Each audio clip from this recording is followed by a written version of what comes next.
They're the biggest demonstrations in Chile since the end of its military dictatorship 3 decades ago.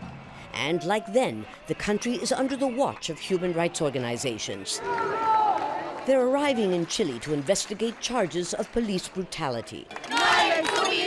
In front of Chile's Supreme Court, many protesters wore black as a sign of mourning for those allegedly killed or seriously injured by soldiers and riot police during ongoing demonstrations. We're looking for someone to be responsible, and there's been accusations to the president and to the Minister of Interior, who has their hands with blood. The University of Chile's Human Rights Institute has received more than 600 complaints of abuse of force, leading in some cases to blindness. We are talking specifically about attacks against totally peaceful demonstrators who have been shot with rubber and metal pellets directly to the face and who have been gravely injured, young people who are now permanently disabled. The list of demands on the street is expanding, not just with calls for justice, but also for the president to be held personally responsible for the alleged abuses of human rights.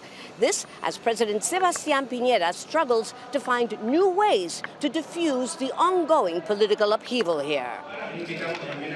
Just hours after lifting a state of emergency, Pinera announced the biggest cabinet reshuffle of his presidency, replacing 8 ministers, including his cousin, the Interior Minister, who last week called protesters criminals. Chile no es el mismo.